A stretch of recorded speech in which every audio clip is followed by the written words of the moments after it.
Ikan pekasam lemak goreng. Kita perlukan adalah seekor ikan pekasam ya. Ini pekasam beras, ikan pekasam beras ya. Kita akan buat masak sahur. Ikan pekasam lemak goreng. Okey. Kita gunakan 5 bawang merah, 1 batang serai dan juga 7 cili padi ya. Okey, ini adalah santan. Sedikit saja ya. Agak-agak kawan-kawan lah.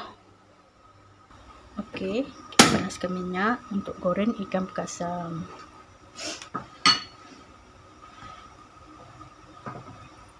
Ini menu simple, senang saja ya. Kita goreng ikan pekasam. Bismillahirrahmanirrahim.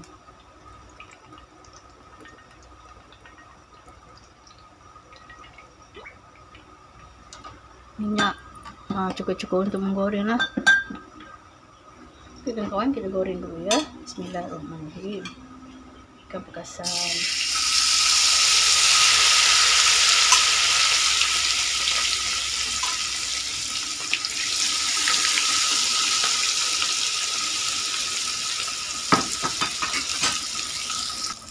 Okey kawan-kawan, kita boleh angkat ikan dulu ya. Ikan goreng kita, ikan pekasam kita ya. Minyak ni kita akan kurangkan sedikit. Okey kawan-kawan, ni ikan kita dah goreng. Kita akan goreng untuk bahan-bahan yang lainnya untuk buat topping kepada ikan pekasam kita. Ikan pekasam lemak goreng. Bismillahirrahmanirrahim. Ini saya masukkan bawang merah, serai dan cili.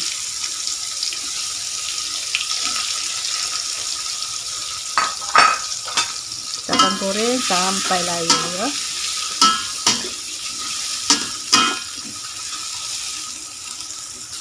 Okey kawan, ini masak sampai layu ya, sampai naik bau. Seperti simple, senang, mudah ya. Okey kawan, ini dah layu ya. Kita boleh masukkan beras goreng kita ya. Masukkan beras goreng kita. Kita akan masak sekali. Bagi bau ikan pekasam tu naik. Macam ni cara saya ya. Masak lemak goreng ikan pekasam ya.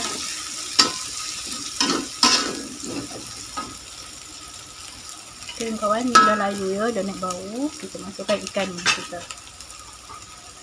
ikan pekasam kita, dan juga santan. Okey, ini cara saja ya. Masak lemak ikan pekasam lemak goreng. Jadi ada naik bau-bau wangi. Ikan pekasam lemak goreng. Ini cara saya. Biasa kita goreng je kan. Tapi kali ni kita bubur santan. Cuba. Kawan boleh cuba, sedap insya-Allah. Okey, simple, senang je. Tak payah garam-garam lagi ya. Sebab ikan pekasam dah masin ya. Okey, ini cara saya. Dah siap. Okey, ini dah siap ya. Dia akan meresap terus santan tu. Dah boleh dihidangkan.